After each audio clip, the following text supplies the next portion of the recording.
Welcome back to the fourth video on public speaking success, where we're going to talk about structure. To quote the Roman statesman Cicero, artfully organise your points for maximum impact. This is where you will structure your presentation for the utmost persuasiveness. There are lots of different ways to structure your presentation, both direct and indirect. But what I'm about to show you is a foundational structure and which will never let you down. Let's have a look at the presentation structure graphic. The first thing you'll notice is that there is a beginning, a middle, and an end. The beginning is comprised of the introduction, which contains the topic, which is your subject, and the objective.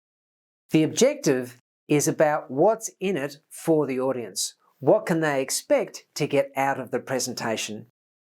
You can also include here a creative, something short to grab the audience's attention. This may include a story, the use of an artifact, so something tangible like a product.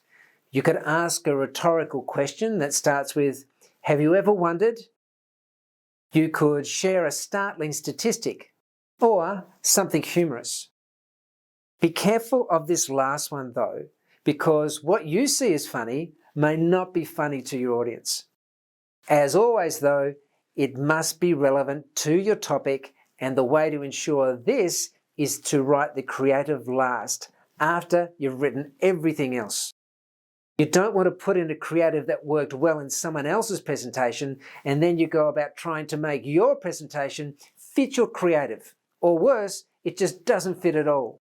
Creatives are not always necessary, so pick your presentation and as always rehearse and get feedback on whether it works or not. The next part of the introduction is credibility. This is optional, but if the audience doesn't know you, it will be worth spending a short amount of time here. But what you share needs to be relevant. If you're presenting a social media campaign, don't tell them about how you climbed Mount Everest without oxygen and saved 10 people's lives. I can't tell you the amount of times I've logged off a webinar in the first 2 minutes when the presenter has launched into some sob story about their miserable life. If it's not relevant, don't include it. Have a listen to the TED presentation by Siegfried Waldeck on Leonardo da Vinci, and you'll hear a great piece of credibility building. Very short, but very relevant, about 2 minutes in. If you do decide to include it, then you'll need to transition into the background. Link why your experience is important to the background. The background covers off any information that the audience may need to bring them up to speed on the topic before you launch into the main part of your presentation. A word on transitions. Transitions exist all the way through your presentation, not just at the beginning. Transitions are the linking phrases that exist between each of the sections of your presentation. They may include words like therefore, because, in relation to, in addition, in contrast, for example, consequently, or finally. We reference it specifically in the introduction because we want to ensure that we link the possible disconnected parts of the opening or the beginning together in a way that gets us off to a good start. The last part of the beginning is the division or the agenda. What parts are you going to break the presentation into or scaffold your presentation so that it's easy for the audience to follow? Let's have a look at how I did it in the first video. Welcome to Public Speaking Success. In this series of videos, we're going to give you a framework and practical tools to help you to be successful on your next public speaking occasion, whether that's to clients or colleagues. Hi, I'm Justin O'Brien, and I've been a presentation skills coach for over 20 years. I've worked with entrepreneurs, architects, researchers, finance and construction companies on employee presentations and major bids worth millions of dollars. And this experience across many industries has given me a unique perspective on what it takes to have a real impact on your audience. Our ability to present and communicate effectively in business is one of the most sought after skills, and our personal and business success depends on how well we do it. What we've found is that there are some recurring foundational components to all presentations that will put the presenter in a strong position, irrespective of the type of presentation. We have broken this course into 7 videos. In this video, we'll look at our framework, and each subsequent video will cover off 1 or 2 of the 6 steps in the framework, and then in the final video, we will demonstrate some of the key concepts discussed in the course. You'll notice I didn't exactly follow the headings, but it contained all the elements. It looks like there's a lot in this section, and there is, but it should take no longer than between 5 and 10% of your allocated time. The middle is where all the time is spent, and you can order it in several ways. Chronologically, which is organising by date, for example, how a social media campaign would roll out. Sequential, which might be by event, what's to be completed in which order for a particular project implementation. Geographic, so presenting information by country or region. Topical, you have one topic, say a new diet, and you organise that around key talking points, so like types of food, time of day you eat, and how much you eat. We spoke in the last video about identifying a problem for your audience, providing a solution, an evidence, or an example. And this should underpin your thinking in your presentation. You can actually construct an entire presentation using that technique, or you can filter it through any of the above formats we just mentioned. For example, if you're doing a presentation by date, your dialogue may include a phrase such as, "We were confronted with this issue, so we decided to conduct the program in this order, which we are fairly confident will work because we took a similar approach last time, which was very successful." Or sequentially, using a similar line. "A complication arose where we had a choice between social media platforms.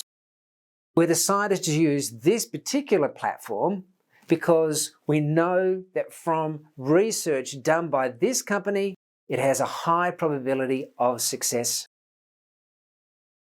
Then we have the end, or the conclusion. This first heading is summary, which is there so you can recap the main points. At this stage, try not to include any new information. This is designed just to recap the main messages of each agenda item and should be very short. You should also include the main overall message, which you articulated at the beginning in your objective, which may sound something like, "I hope you are now clear on," whatever the subject matter was, or "I would now encourage you to take some action, such as sign or buy something."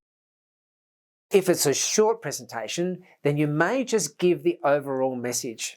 This is say thank you and ask if there are any questions.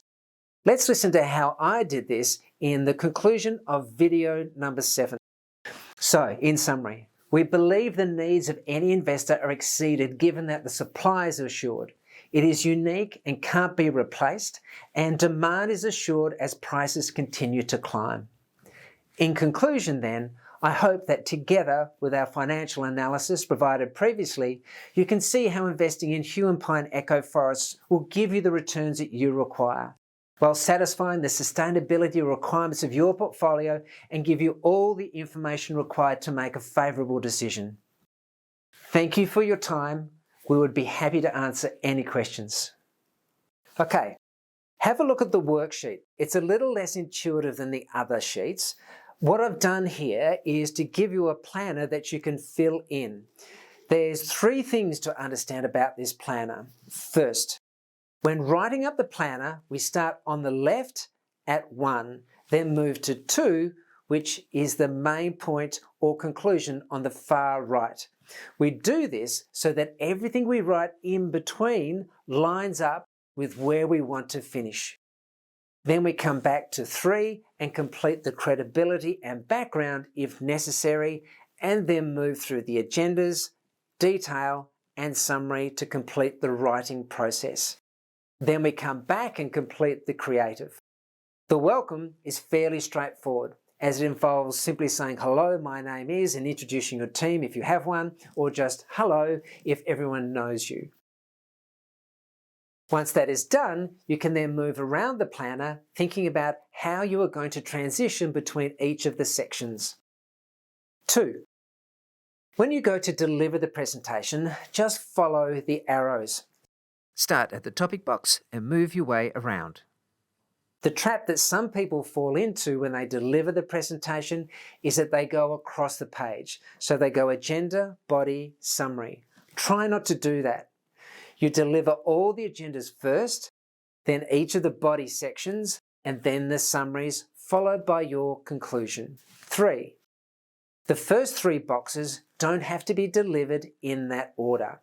If it feels like there is a better flow, feel free to change it. For example, you might start with a creative if you're using one. Okay, so that's the end of video 4. 2 key points here. Everything has a beginning, middle, and an end. And make sure you are clear on what's in it for the audience. Our next video is on visual aids.